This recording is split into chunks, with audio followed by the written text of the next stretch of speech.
do have a name. My name is Gladiator. Kesadaran itu bisa dihitung.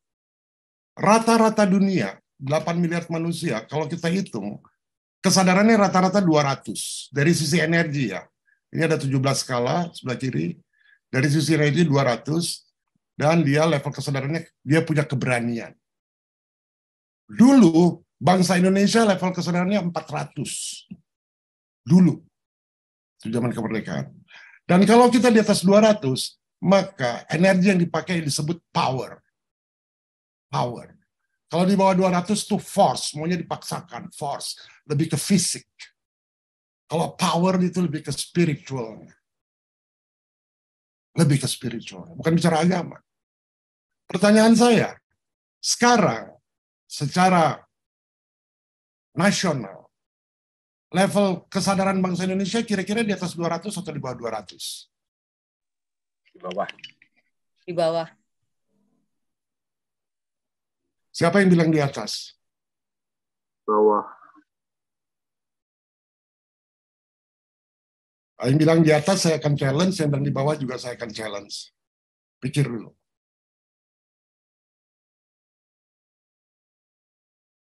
Ini interaktif ya.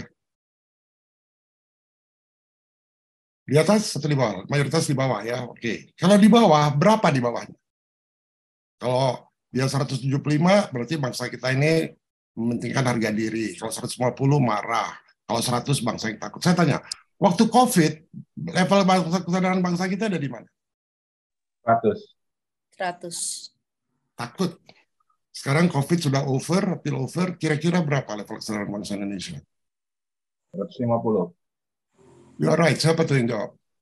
Rudi. Betul, Rod. Bangsa kita ini bangsa yang pemarah. Lihat aja waktu pemilu yang lalu marah satu kelompok dengan kelompok yang lain. Jangan bilang kita bangsa yang ramah tamah. Karena level kesadaran bangsa kita terendah. 150. Kalau ada yang mau challenge saya, cara ngukurnya gimana saya kasih tahu nanti. Karena nggak cukup waktu. Jadi bagaimana kita mau menyelenggarakan pemilu kita kalau bangsa kita level kesadarannya marah? Gampang diadu domba nggak?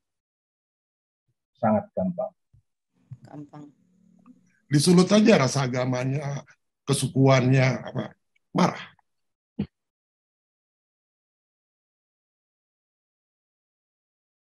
Nah, keadaan bangsa kita gitu. Nah, oleh karena itu, kita butuh orang yang minimum punya level kesadaran 200 keberanian. Kayak gladiator-gladiator. Dia udah nggak lagi marah, dia udah cool, udah tenang. Minimum kita perlu pemimpin yang 200. Kalau bisa 400. Kalau bisa. Hitler, level kesadaran Hitler berapa? Ada yang tahu? Hampir 500. 500 Hitler. Dia cinta sama negaranya. Dia hormat sama negaranya. Kalau dia bilang Hitler itu diktator, ya baca sejarah dulu. Sejarah itu dibuat oleh pemenang.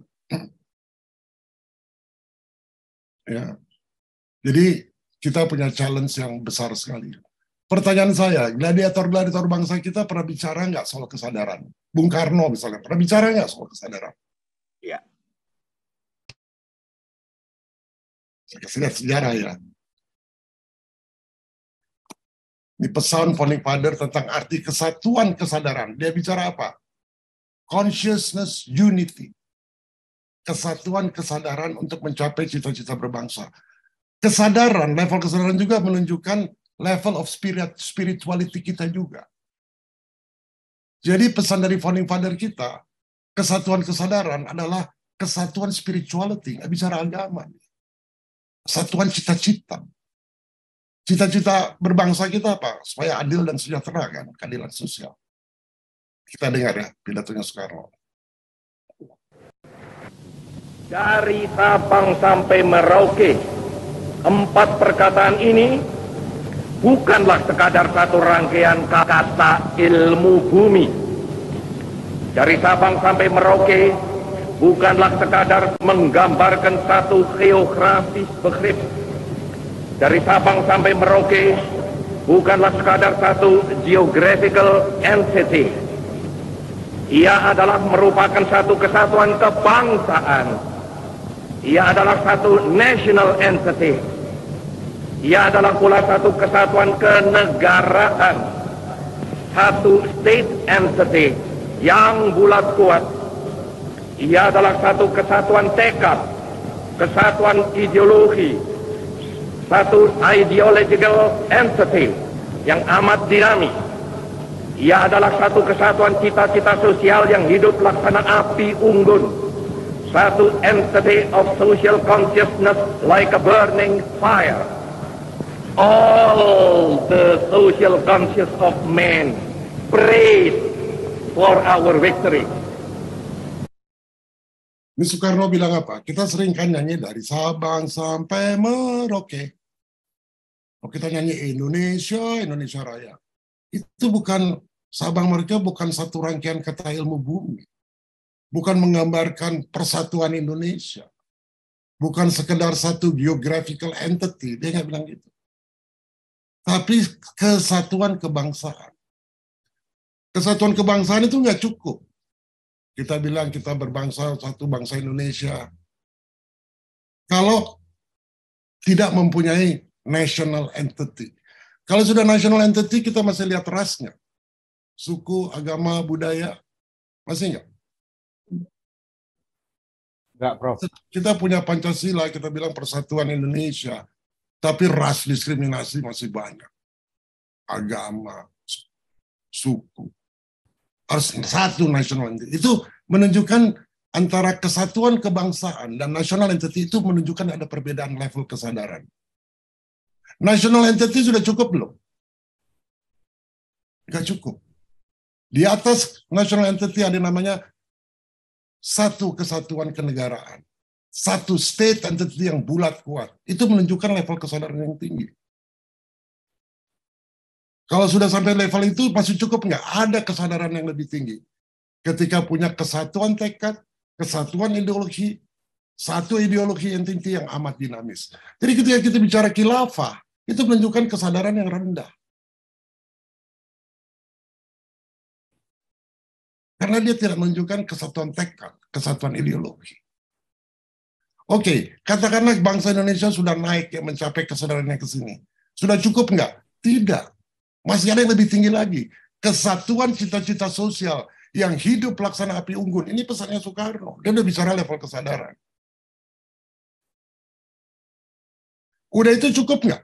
Kita udah punya satu cita-cita nasional. Oh enggak, dia bilang satu entity. Entity itu apa artinya entity? Entity itu kayak makhluk yang punya kepribadian. Satu entity of social consciousness. Consciousness artinya apa? Kesadaran. Dia bicara social consciousness. Like a burning fire. Dan dia bilang, all the social consciousness of mankind praise for our victory. Victory-nya apa? Merdeka? Bukan. Kalau kita punya satu social consciousness, kalau keadilan sosial sudah tercapai. Jadi Soekarno di sini, dalam dia pidatonya, itu ada yang tertulis, ada yang tersirat, ada yang tersembunyi. Ini saya barusan bicara yang tersembunyi. Dan ada yang amat rahasia. Apa itu yang amat rahasia? Kita lihat nanti peringatan-peringatan Soekarno. Ya.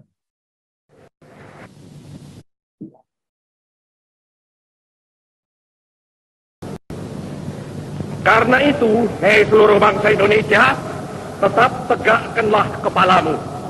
Jangan mundur, jangan berhenti, tetap derapkanlah kakimu di muka bumi. Oke, dia bilang tegakkanlah kepalamu, jangan mundur. Ini gladiator banget. Mau ada singa datang, kalau kita lihat di Roma, dia nggak mundur, dia tetap tegakkan kepalanya, pakai pedangnya siap. Ya. Dan ini generasi sekarang banyak udah lupa mulai. Coba kita lihat selanjutnya. Jikalau ada kalanya saudara-saudara merasa bingung, jikalau ada kalanya saudara-saudara hampir berputus asa, jikalau ada kalanya saudara-saudara kurang mengerti jalannya revolusi kita, yang memang kadang-kadang seperti bahtera di lautan badai yang mengamuk ini, kembalilah kepada sumber amanat penderitaan rakyat kita yang kongruen dengan social conscience of man. Kembalilah kepada sumber itu, sebab di sanalah saudara akan menemukan kembali realnya revolusi. Dia udah sampaikan, kalau kadang-kadang kita bingung, kita putus asa, karena kita hidup di globalisasi ini seperti di samudra, ya seperti bahtera di lautan badai. Kembali kepada social consciousness of man. Itu dia ingetin tuh. Terakhir dia ngomong apa? Lihat. Lalu kita bangkit. Lalu kita menggeledekan kita punya stop kepada segala penyelewengan mental itu.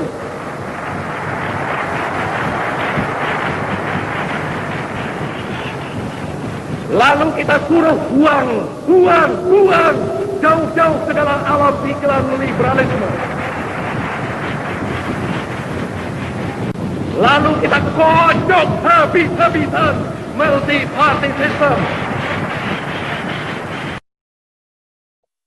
Kocok habis-habisan multi-partai sistem. Sekarang sistem kita multi-partai nggak? Iya. Dulu waktu zamannya SBY ingat nggak? Partai ada 50 tuh. Iya. Sebelah. Nah, ini kita harus renungkan ya kayak gini-gini. Di Amerika ada berapa partai? Maksimum 3 partai di Amerika. Negara-negara yang maju itu cuma 5 partai. Ya. Oke, kita lihat. Ini artinya the present is the key to the past and the past is the key to the future. Ini falsafah dari James Hutton ya, dari geologis. Ini maksudnya adalah masa sekarang adalah kunci ke masa lalu, bukan ke masa depan. Dan masa lalu adalah kunci ke masa depan, bukan masa sekarang. Apa artinya? Jadi kalau kita lihat satu gunung ya, kayak Gunung Tangkuban Perahu. Gunung Tangkuban Perahu kan bentuknya kayak perahu terbalik. Itu the present. Untuk kita tahu proses sampai dia bisa seperti kayak perahu terbalik, kita harus melihat the past-nya gimana. Proses-proses yang terjadi, proses-proses alam yang terjadi, sehingga dia menjadi seperti tangkuban perahu. Tadinya dia bukan kayak tangkuban perahu. Tadinya dia bulat, segitiga. Lalu dia terkikis, kena erosi, menjadi seperti itu.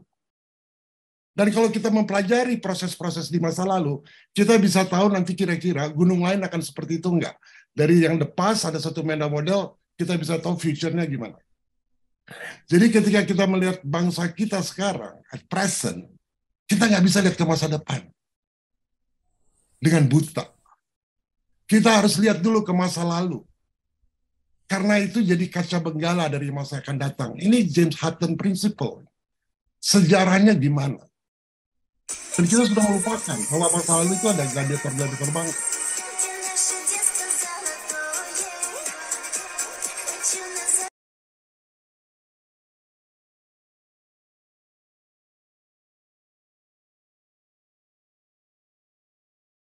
Ini ada yang sabotage nih, Pak. Iya, bentar.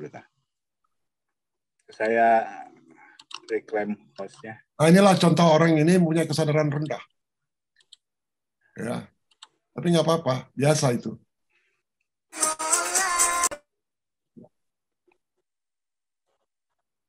Oke, saya terusin ya. Bisa lihat nggak? Halo? Iya. Bisa lihat? Screen belum ada, belum? Bentar, Prof. Host disable participant screen sharing. Tadi udah di kick belum yang sabotase? Udah. Oke. Sekarang udah bisa ini lagi nggak, Prof? Bisa. Bisa, Oke. oke. Saya sedikit lagi, Kang Kabayan. Sedikit aja. Siap, lanjut, Prof. Nah, dia bilang begini ya, Soekarno. Perjuanganku lebih mudah karena mengusir penjajah. Tapi perjuanganmu, kita, akan lebih sulit karena melawan bangsamu sendiri. Benar nggak yang dia ngomongin? Benar. Apa contohnya?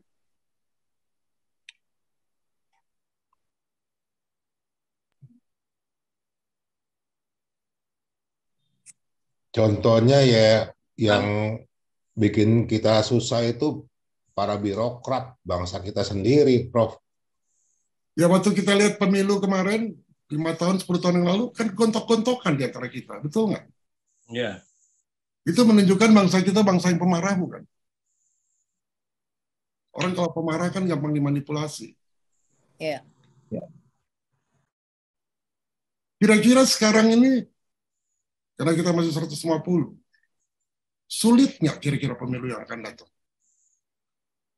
Kita harus bisa prediksi.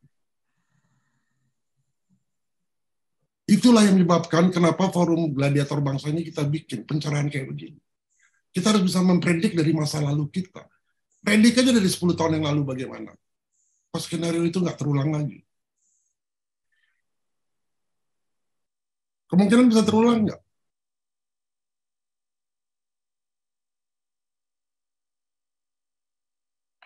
Tahun 63 ada pengganjangan Cina. Orang-orang Indonesia yang udah bertahun-tahun tinggal di sini. Bisa terjadi nggak itu? Seperti peristiwa 98, orang-orang Cina banyak diperkosa. Bisa terjadi lagi nggak? Mungkin dari golongan mayoritas, mungkin nggak merasa begitu. Tapi itu memecah belah bangsa. Oke, merdeka. Merdeka atau apa dulu simbolnya tahun 45? Merdeka atau? Atau mati. Atau mati. Kalau ini sekarang merdeka atau? Sekarang NKRI harga mati. Ya. Ini ya, ini saya punya gambar di sebelah kanan ini ada seorang budak. Budak ini dicambuk. Lihat, dia melolong, kesakitan. Dia tahu dia dicambuk, dia tahu dia budak. Dia tahu itu yang mencambuk bosnya. Dan dia minta ampun, sakit, jangan cambuk saya. Kita sekarang lagi dicambuk kita ini. Tapi kita nggak sadar. Kita rasanya enak-enak aja bisa ngezoom. Mana lebih punya kesadaran tinggi? Budak ini yang dicambuk tapi dia tahu, atau kita yang lagi dicambuk kiri kanan kita nggak tahu. Kita rasa kita udah merdeka. Mana yang lebih parah? Budak ini atau kita? Kita.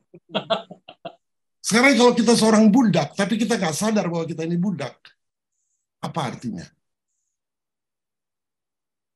Makanya, kita sudah merdeka belum? Seorang budak, jika merasa dirinya sudah merdeka, maka ia adalah seorang budak jika merasa dirinya sudah merdeka. Maka ia adalah benar-benar seorang budak dalam arti sesungguhnya. Pertanyaan saya, kita sudah merdeka atau masih jadi budak?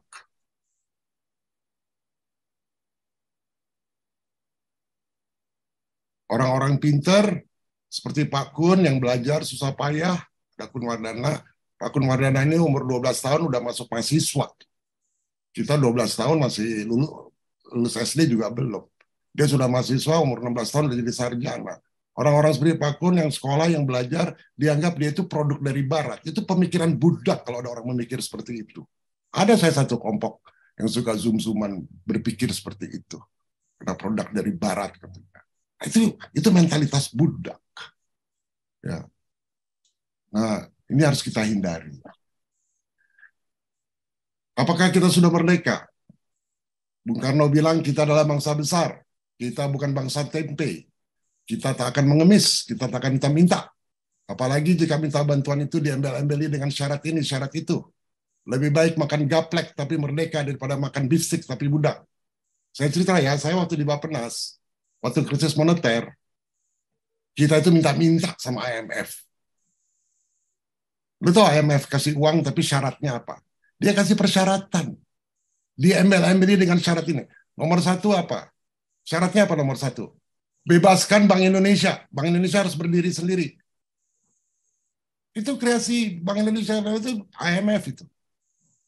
Jadi kalau Pak Jokowi minta bantuan Bank Indonesia, nggak mau dia independen. Nggak sadar kita. Apalagi bubarkan Nurtanio IPTN. Dibubarkan. Nomor 3, bank-bank yang kecil-kecil nggak bisa, modalnya kecil harus besar. Merger sama bank dari luar negeri. Kalau satu bangsa keuangannya sudah dikuasai oleh asingnya, maka bangsa itu sudah dikontrol sama asing.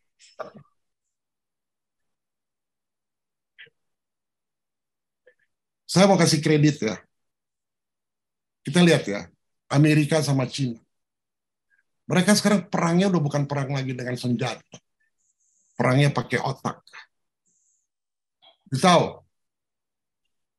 mobil Mercedes-Benz yang buatan Jerman, yang salah satu pabrik terbesarnya di Amerika, kantornya di Amerika, pindah semua ke Cina. Siapa yang menang kalau gitu? First of all, let me say that it's great to be back in Beijing after 3 years. I'm planning to spend actually 3 weeks in April in China, around the country here in Beijing, but also going to Shanghai, to Hong Kong, Hangzhou, and other places. So you could say that for the month of April, it's like I'm moving my office to China and will run the Mercedes businesses from here for some weeks. We're going to continue to invest in China in all dimensions. It's so much more than a market to us.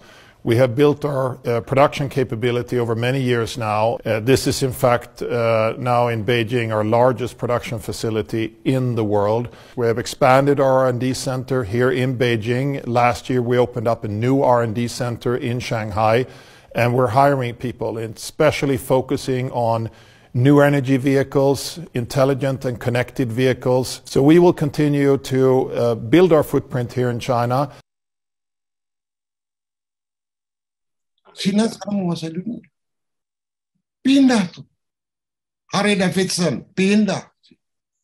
Microsoft, pindah sekarang ke sini. Ketika Cina membutuhkan nikel buat kita untuk bikin baterai dia, Jokowi secara tegas bilang nggak bisa. Tidak saya ekspor. Cina sekarang yang datang ke sini.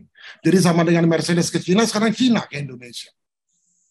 Itu politik ekonomi. Coba kita lihat ya.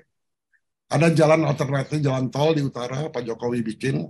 By the way, waktu pemilu saya nggak pilih Pak Jokowi, tapi saya akui dia itu termasuk gladiator bangsa. Coba you lihat jalan alternatif di selatan Jawa. Itu 3 presiden nggak jadi-jadi. Zaman Jokowi selesai itu. Ditentang kiri kanan nggak peduli, dan tidak dipublikasikan besar-besaran oleh Dewan. Itu gladiator bangsa menurut saya. Sekarang lagi keliling, cek betul jalan non-tol nasional dan jalan tol. Diprediksi oleh Litbang Kementerian Perhubungan, 79 sampai 85 juta orang mau mudik. Kami mempersiapkan itu perintah Bapak Presiden dengan lebih baik. Pansela ini sepanjang 1.250 km dari Bayah di Banten sampai ke Pacitan. Nanti seterusnya sampai ke Banyuwangi, tapi saat ini baru sampai Pacitan. Kalau yang tidak dari Bayah, tapi bisa masuk Pansela ini lewat Sukabumi. Jadi kalau dari Jakarta, Sukabumi langsung masuk Pansela ke Jawa Timur, Pacitan. Kami juga sudah menyiapkan posko-posko untuk melayani para pemudik yang melalui pantai selatan Jawa. Kulinernya juga bagus. Gunung Kidul ada Mbah Jirak, ada nasi merah, lodeh sambal hijau. Wah, itu enak banget. Relatif selama kepemimpinannya 10 tahun, dia nggak pernah korupsi. Bersih. Tapi tetap aja nyinyir. Nyinyirnya itu orang yang level kesadarannya rendah. Ketika Prabowo join dengan kabinetnya, pengikut Prabowo ngamuk. Wah, kenapa? Prabowo itu orang yang punya kesadaran yang tinggi. Dan dia akui dia belajar banyak dari Pak Jokowi. Kita perlu pemimpin-pemimpin kayak gitu. Bukan pemimpin yang ketika ada pertandingan sepak bola, World Cup, World Class, World Cup, pemimpin-pemimpin lokal kita melarang. Oke, saya jawab pertanyaannya, dan ini adalah pembuktian ya. Siapa sebenarnya biang kerok dari gagalnya Indonesia menjadi tuan rumah Piala Dunia U20? Bukan orang Indonesia, sekali lagi bukan orang Indonesia. Bukan Pak Ganjar, bukan Gubernur Bali, bukan si A, si B. Biang kerok gagalnya Indonesia menjadi tuan rumah Piala Dunia U20 adalah timnas Israel. Karena apa? Karena mereka lolos.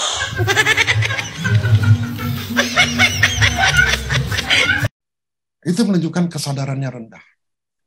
Sekian saudara-saudara, terima kasih. Baik.